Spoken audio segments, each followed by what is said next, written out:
Hi, it's Brett. Welcome back to my channel. So we've reached the end of the road of 2024. And so like everyone else, I am here on BookTube to give you my favorite books of 2024. All right, so I read 145 books this year, and these books were the ones that ended up being my favorite. I have to tell you that it was really easy getting into the lower part of my numbers. The back part was really difficult, and really any of my runners-up could have ended up on this list because they were all so good. The one big surprise for me this year was how many amazing debuts there were, and there are certainly some in this stack that you'll see. So without further ado, let's get started. Coming in at number 10, I got to say, suddenly I feel like one of those MTV VJs circa 1990 that I used to be obsessed with at the top 10 songs of the year. Number 10 is Wolf at the Table by Adam Rapp. This was such a phenomenal book, and one that I feel like was under the radar and missed by so many people on all the various platforms. It involves a family in New York in 1951, Elmira, New York. So the book follows the various family members over the years. And for fans of people like Claire Lombardo or Jonathan Franzen, you'll see definitely a kind of messed up family dynamic here going on. And I love a good messy family.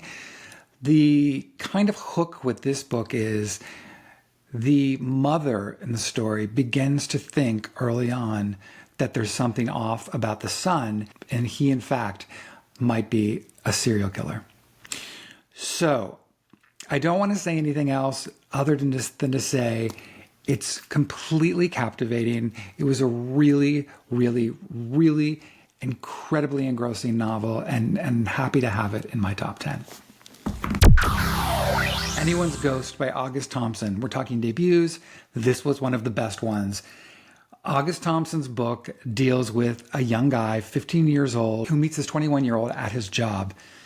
They begin to strike up this friendship, and for our lead character, it really begins this journey of self-discovery that I think so many young people go through, where you hero worship someone, you love them, but you kind of can't determine whether or not it's in love with, if it's a sexual thing, if it's just, I want to be this person.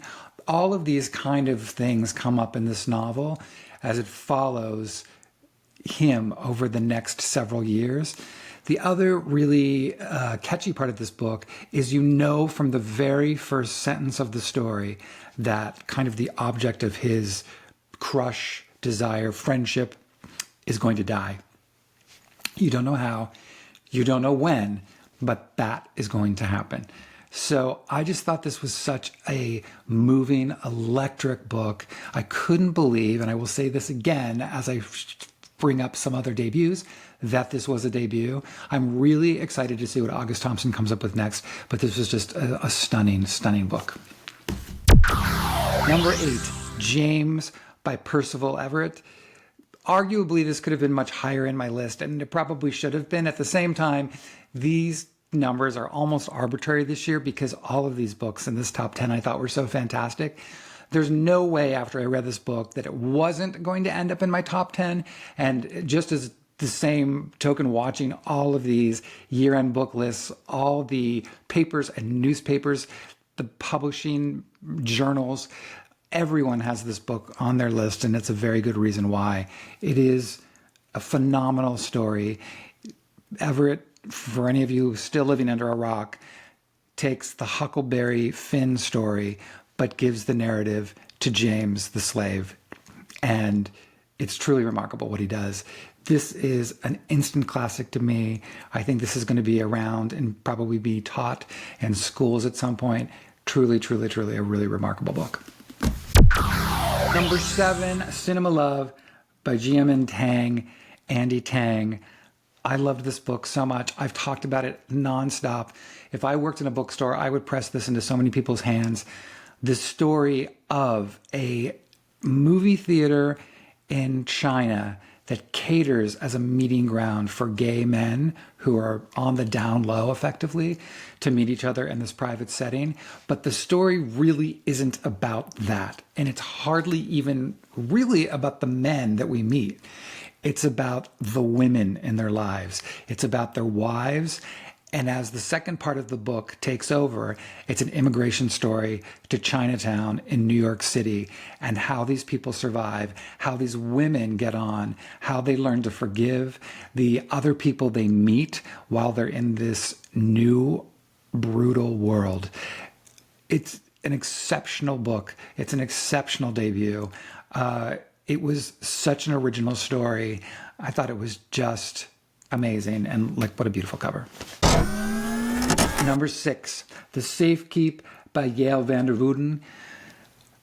Again, this is the other book that I have been talking about nonstop since I read it. I read this on a plane. I read it in one fell swoop. I could not put it down. This narrative went places I never would have imagined or never would have guessed. This is about a woman in 1961 in a small Dutch village. She's very, very, very tightly wound, very ordered, systematic life. When her brother arrives with his fiancée to say, I need her to stay here with you for the summer, I'll be back for her, to which she adamantly does not want to happen, but it does.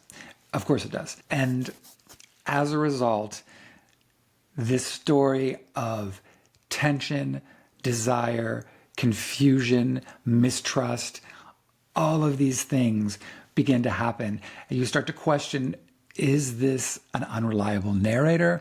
What's actually going on? What it is will shock you. I thought it was so fantastic. I bow down to Yale. Get this book. It's amazing. All right, so for my number 5, I have 2 books because I couldn't decide on which one. Here's the truth of the matter.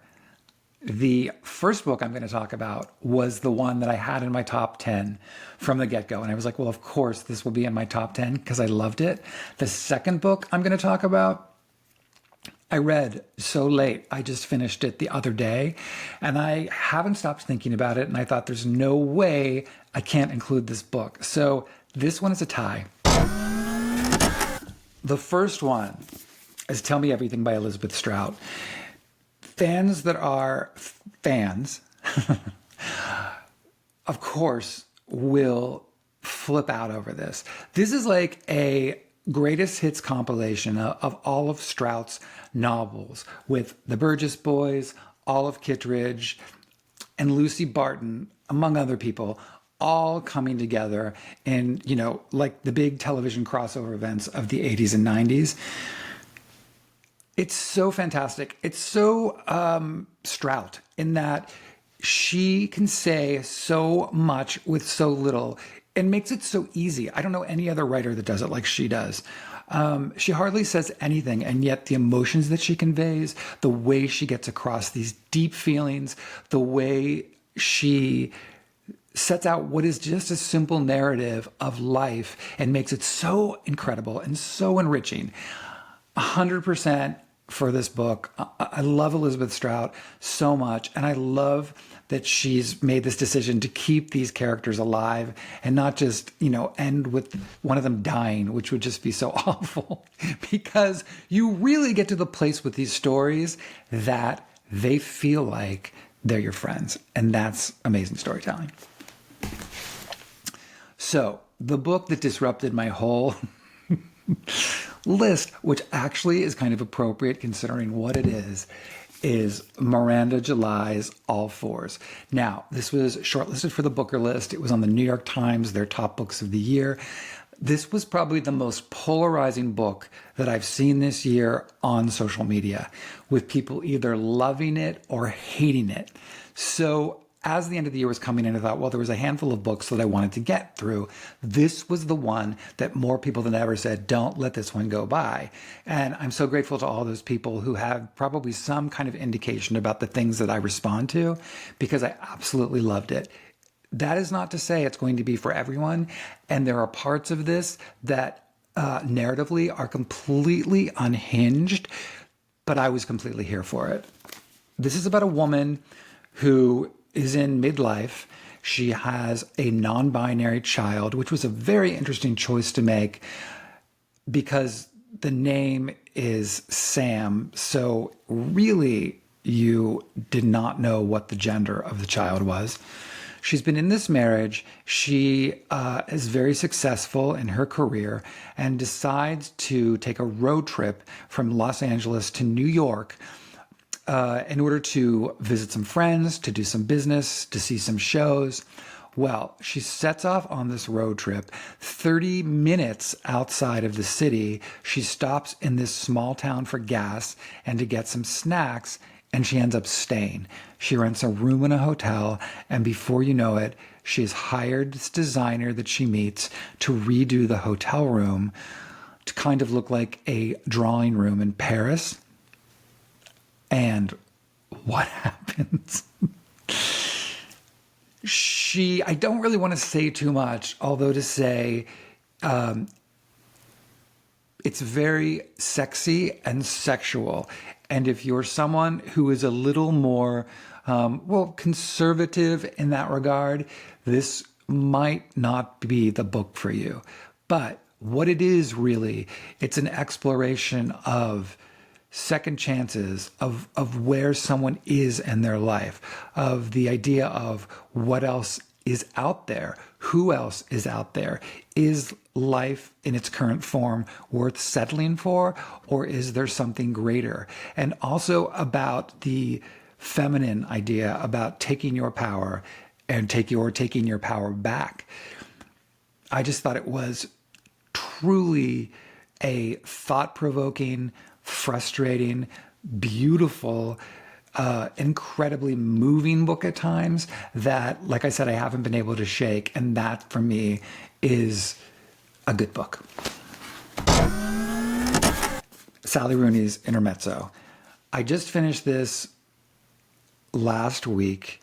I thought it was so beautiful. This really might be my favorite Rooney. I just really connected to this one. The story of two brothers, one of which, the younger one who's 22, Ian, is a brilliant chess player. His older brother, Peter, who's in his mid-30s, is a barrister. What happens is their father passes when the book opens. So the backbone of this story is about grief and how one copes with grief. But in the midst of all that are really 3, maybe 4 love stories. The first is Peter's story between 2 women, Sylvia, who was his longtime girlfriend and probably his soulmate, who years previous had been in a horrible accident, which has left her in tremendous pain, and she ended their relationship. They have remained friends, however, and kind of this complicated dance, and it's evident that Peter still has very strong feelings for her. The other woman in his life is a young student at a university named Naomi, who is beautiful and sexy, who has a lot of young friends. And Peter really wrestles with the idea of maybe having nothing in common with this girl and what is he doing, and yet very drawn to her. On the other end of the spectrum is Ian, who has always been kind of outcast, a awkward kid. He's still wearing braces, but he's this chess prodigy, and one night at a tournament, he meets a woman, an older woman who's divorced named Margaret, who works at the venue where the chess match is taking place, and an affair between the both of them begins. It is so beautiful. Now, I said possibly 4 love stories, and the other I meant is between the 2 brothers. It is such a complicated, fraught relationship that Rooney explores so deeply about the way that we deal with our siblings or don't deal with our siblings. The secrets, the frustrations, the hostilities and the jealousies, and the love. It's all here. I thought This was so exceptionally beautiful. I also did the audio on this, and it is so beautifully read by Aina Hardwick, whose voice to me sounds very similar to Paul Mescal, which was soothing and kind of wild. But that Irish lilt that added to this stunning narrative, it was just such an incredible winner for me. And if you're an audiobook person, I would highly, highly, highly recommend this on audio. But just another winner from Sally Rooney. Small Rain by Garth Greenwell. If you would have told me in the beginning of the year that one of my favorite books was going to be about an unnamed narrator who ends up in a hospital because of a medical problem and what happens in said hospital, I would have laughed in your face. However, here we are. And this is exactly about what I just said it was. However, Garth Greenwell, poet that he is, makes magic out of words. This began almost like a thriller, and for anyone who's a hypochondriac, this could be your Stephen King novel. But I will tell you, it is riveting. It is so moving. We enter the mind of this character and everything that he goes through in this hospital, his caretakers. And in a large part, this book is a love letter to medical staffs and the people who work in hospitals and care for us in our times of need. It is so gorgeous. And it's also such an incredible examination about life and living and the beauty in the everyday. I thought it was just so unbelievably stunning. So unbelievably stunning. I can't say enough good things about this one. Just a truly, truly, truly special book. Number 2, speaking of special, special books, is Our Evenings by Alan Hollenhurst. Alan Hollenhurst is the Booker Prize winning author. He is a genius, just an exquisite writer. And this is my favorite book that he has written. This is about a young actor who is half white, half Burmese, and we follow his life over the next 60 years. We follow his entire life, his school years, his training, his success as an actor, the many loves of his life. I never wanted this thing to end. This is not a fast read by any stretch of the imagination. It's not a page turner. It's like a beautiful meditation on someone's life. It is contemplative. It is stunning. It talks about race and sexuality and the haves and the have-nots. It is just gorgeous. And I absolutely loved it. Now, my final book, number 1, again, if you would have said to me I'd get to this year and my number 1 book would be a debut, I probably would have been like, oh, okay. And yet, it is. It is a beautiful, I've said that adjective so many times. Basically, you can bundle my 2024 under the word beautiful. But this was as well as a first-time novelist. This is his debut fiction novel. He also has a work of nonfiction. I couldn't believe how self-assured it is. And for those of you who followed me or listened to my stuff at all, you'll know one of my biggest beefs in writings are short story collections. I don't generate towards them normally because I always feel like there's 1 or 2 really good stories, and then there's 3 or 4 okay ones, and then 2 that are meh. And I end up reading them and thinking, well, this really good story, I'd like this to keep going potentially and find out more about that. This broke all those rules because I thought each story in here was so incredible. Not only are each one of them individually crafted, but what this author does with each of these stories is connect them. And the way that he connects them is called the hook and chain, which was a form popularized for songs and poetry in 18th century New England. For example, it will go A, B, B, C, C, D, D, E, E, F, F, A. And what that means is you have an A story, then you have a B story, then you have a third story that's connected to the second. Then you go into a third story that's connected to the next one of that. And it works its way around until the last story connects to the first. Hopefully that makes sense. It's done brilliantly. The first story in this collection, which is also the title of the book, has already been filmed as a movie starring Paul Mescal and Josh O'Connor, which is now in post-production, which the author wrote the screenplay for.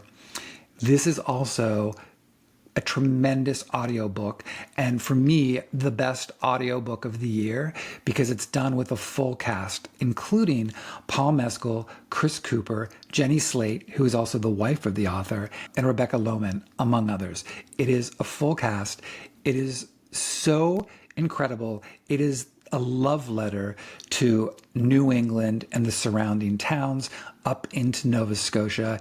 It, again, to me, is a classic work of literature that I hope, if nothing else from this 10, you'll reach out and discover this book because, again, I think it deserves such a bigger following than it had initially. That book is The History of Sound by Ben Shattuck. I hope you'll all get this book. I think you'll agree with me that it's really tremendous. And if you're an audio listener, again, get out there and listen to this thing because it really is beautiful. Every story in here is just masterful. It's a wonderfully done collection. And if you happen to be a short story fan, then by God, get it yesterday because these are tremendous. So thanks for hanging with me. I hope you like this list. Again, you can find all of them on my bookshop.org page.